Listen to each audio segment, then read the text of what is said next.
Football legend Travis Kelce once admitted that managing his emotions has been one of the biggest battles of his life. Not football, not training, not pressure, but his emotions, which is a surprising thing to hear from someone who has spent years performing at the highest level in one of the most demanding sports on the planet. Most of us quietly believe success will solve more than it actually does. That eventually you become successful enough, accomplished enough, respected enough, that the parts of yourself you've always struggled with simply fade away. But what if that's not how it works at all? Because there's something Travis Kelce eventually realized that has very little to do with football. And once you notice it, you start seeing it everywhere. When Travis talked about his temper on his New Heights podcast, he wasn't describing a problem he'd already solved. He was describing something he'd been managing for years. He talked openly about being intensely emotional, about caring so much that sometimes those emotions got the better of him. Anyone who's watched him play has probably seen it. The celebrations, the intensity, the passion, but also the moments when frustration spilled over, the penalties, the outbursts, the moments he later wished had gone differently. It's tempting to think those moments happened because he cared too much, but maybe that's not actually what was happening, because passion isn't automatically a problem. Sometimes it's the reason people become extraordinary in the first place.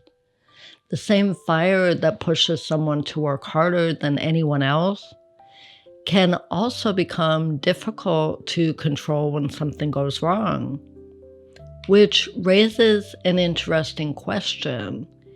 If the very thing helping someone succeed is also creating problems, what exactly are they supposed to do with it? That's a much harder question than simply telling someone to calm down. And maybe that's why so many people recognize themselves in stories like this, even if their struggle looks completely different. Maybe your version isn't anger. Maybe it's overthinking. Maybe it's anxiety. Maybe it's perfectionism. Maybe it's people pleasing. Maybe it's shutting down during difficult conversations. The details are different. The pattern feels strangely familiar because almost everyone has something that they quietly assume success will eventually fix. It's one of those beliefs that sounds perfectly reasonable until life starts proving otherwise. You tell yourself, when I finally get the promotion, when I finally find the right relationship, when I finally lose the weight, when I finally feel more confident, then everything will be easier. Then I'll finally become the person I've always wanted to be. Except that's not usually what happens. Sometimes life gets better. Sometimes opportunities open up. Sometimes you really do become the person you hoped you could become. And yet, some of those same reactions are still there. That's the part a lot of people never see coming. Success doesn't automatically erase everything you've spent years learning to navigate. And once you see it, the question changes. Instead of asking, when will I stop struggling? You begin asking, what kind of relationship am I building with this struggle? That feels much closer to what Travis Kelce eventually started describing. He wasn't just talking about losing control. He was talking about what came afterward. He didn't describe those moments like they were someone else's fault. He talked about owning them, about admitting when he'd crossed a line, about recognizing that being passionate didn't excuse every reaction that followed. That's a very different kind of strength than most of us grow up admiring. We tend to think strength looks like never losing your cool, never making the mistake, never saying the wrong thing. But maybe that's not realistic. Maybe strength has a lot more to do with what happens after the mistake. That isn't nearly as dramatic. It doesn't make the highlight reels, but it probably shapes our lives a lot more. Think about how many relationships quietly depend on that ability. Friends, families, coworkers, partners.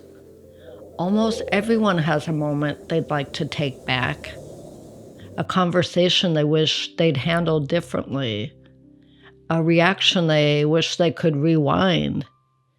The interesting part isn't whether those moments happen, it's what happens next. Some people defend it, some explain it away, some convince themselves they didn't really do anything wrong. But the people who seem to grow the most usually do something different. Eventually, they're able to say, yeah, that one's on me. That kind of honesty isn't always comfortable, but it creates something almost everyone wants: trust. And that leads to another part of Travis Kelce's story that doesn't get talked about nearly as much.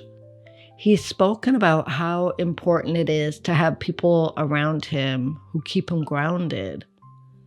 Family, friends, people who know him well enough to tell him the truth. Because we like to imagine personal growth as something we accomplish entirely on our own, as if enough discipline, enough self-awareness, or enough determination should eventually solve everything. But being human doesn't really work that way. We all have blind spots. In fact, the hardest parts of ourselves to recognize are often the ones we've been living with the longest. They're so familiar that they stop feeling like patterns. They just start feeling like us.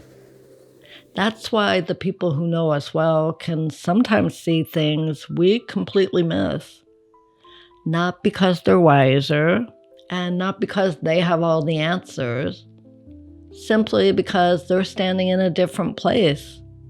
They aren't looking through the same lens we are. That's one of the quiet gifts of an honest relationship. Not that someone tells us who we are, but that they occasionally help us see ourselves a little more clearly. And maybe that's what people like Travis Kelce have figured out over time. Having a grounded circle around you means recognizing that no one sees themselves perfectly. The people who seem the most self-aware often aren't the people who have all the answers. They're the people who have become comfortable hearing the truth, even when it's inconvenient. Success doesn't automatically lead to self-understanding. You can become incredibly successful while still learning how to handle disappointment or criticism or fear or insecurity or frustration. That's surprising because we tend to blend the two together. When someone reaches the top of their field, it's easy to assume they've also figured themselves out. Sometimes they have. Sometimes they're still learning just like the rest of us. And strangely enough, there's something reassuring about that. Not because it excuses bad behavior. It doesn't. But because it reminds us that being human doesn't disappear when life gets better. It simply changes shape.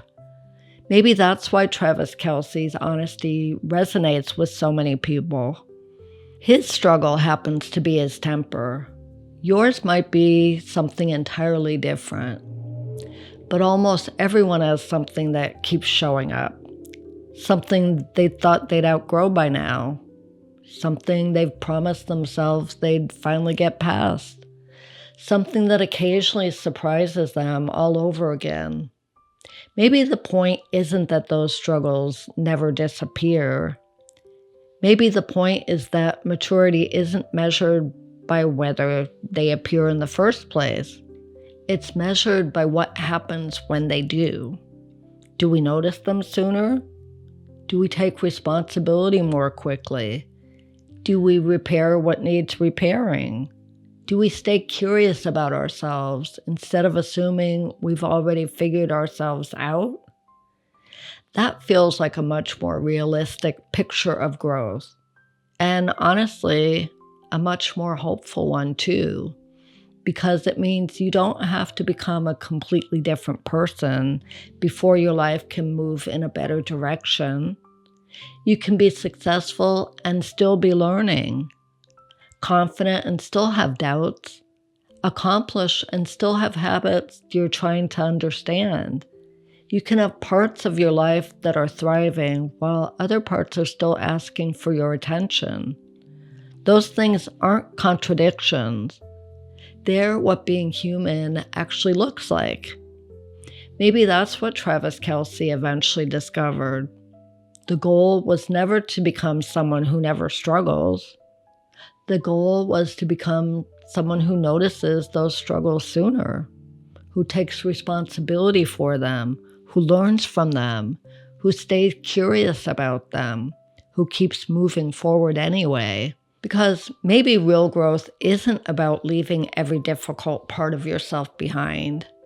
Maybe the parts of ourselves we've spent years trying to get rid of aren't always asking to disappear. Sometimes they're simply asking to be understood. If you're watching this and you need some one-on-one conversation with me, where we can flesh out what you're dealing with, join my school community. The link is in the description. And please, share this video with someone who's been having this same conversation with themselves. I'll see you in the next one.